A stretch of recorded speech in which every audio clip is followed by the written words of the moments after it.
my channel. I'm Tia, and I upload 4 times a week, Tuesday, Thursday, Saturday, and Sunday. I do mostly synthetic wig-related content here. We're multicultural, we're inclusive, so if you have subscribed, please do so.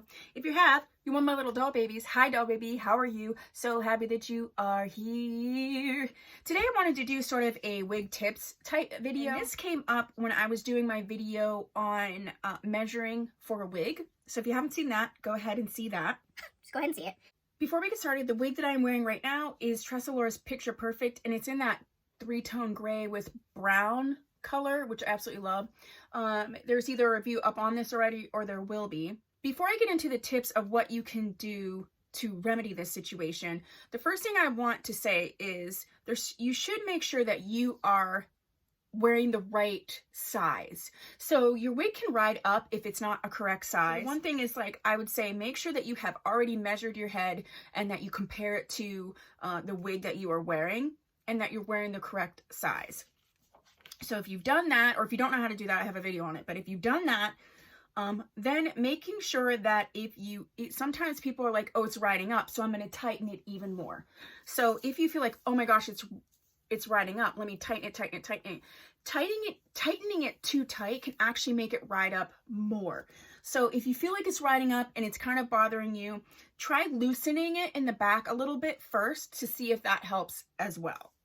If that's not going to work for you, here's some other tips. But some people either have a very, they have what's called a flat head, and that's not to be disrespectful, that's just what it's called. And what it is, it's either a small or a flat occipital bone, which is the bone back here, your wig would sort of hook in if you didn't have that. If it's flat, then it's really difficult sometimes for some people who are wearing wigs. So here are some tips if you find that that's something that you are struggling with, so that you don't have to struggle with it. When your wigs are riding up, it's annoying in general, but it can be annoying if there's nothing you feel like you can do about it. So here are two veins of thought. One is if you have bio hair that you're using, and one is if you don't, because there's kind of 2 different ways you can do it.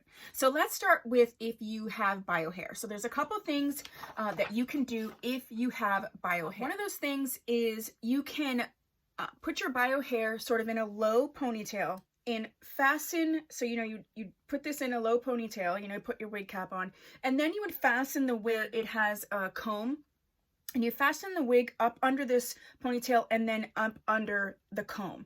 So it would give it something to sort of anchor to. If you don't have combs in your wig, or you buy a wig that doesn't have combs, you can easily add them to the wig. You can sew them in. And if not, if you have sort of that adjustable straps, you can still sort of catch it up under the ponytail. Having that comb that can go up into the ponytail is really helpful to give you some extra security. So that's maybe something that you would want to do. The other thing that you can do if you have hair to work with is to try some options outside of wigs. So if you do have some hair and it's maybe like thinning and you just want to add a little something, you could try sort of toppers, or what's called 3/4 wigs. They're also called falls, or even half wigs.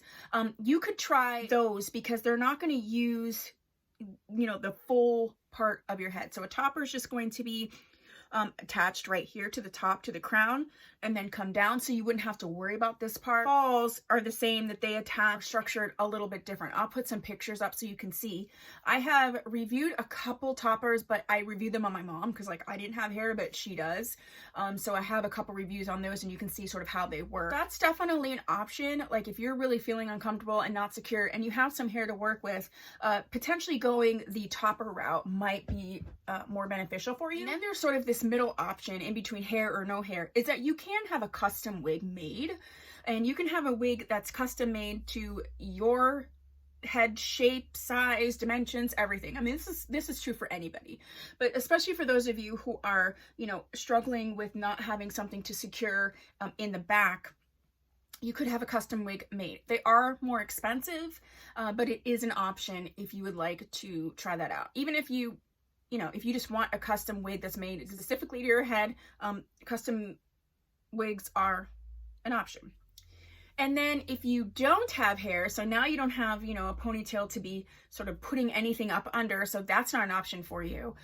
There are a couple things you can do. One is that you can use what's called a padded head cover. You can get them from Head Covers Unlimited, and they're usually used, not just primarily, but when you see them advertised, they can be used to be under scarves or turbans so that, you know, there isn't that slippage or friction. But they really work very well for those of you who may need some extra security. And anybody can use them for extra security too, but we're talking about a specific wig related challenge.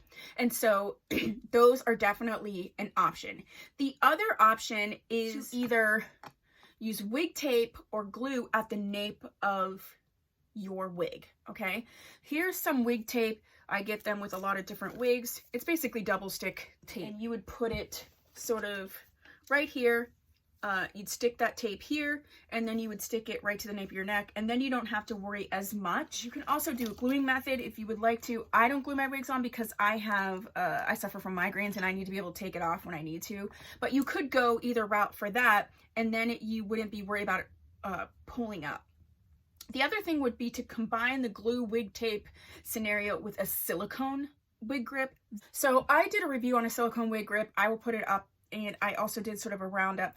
But silicone wig grips are different than sort of your velvet or fabric wig grips, and the way that it hugs your head is a little bit different. So using that along with a sort of glue tape method can really help you out in that area. If you're wearing a wig grip, a silicone wig grip is the best, and so that is one thing. You can sort of try to switch out your velvet wig grip for a silicone one to see if that helps.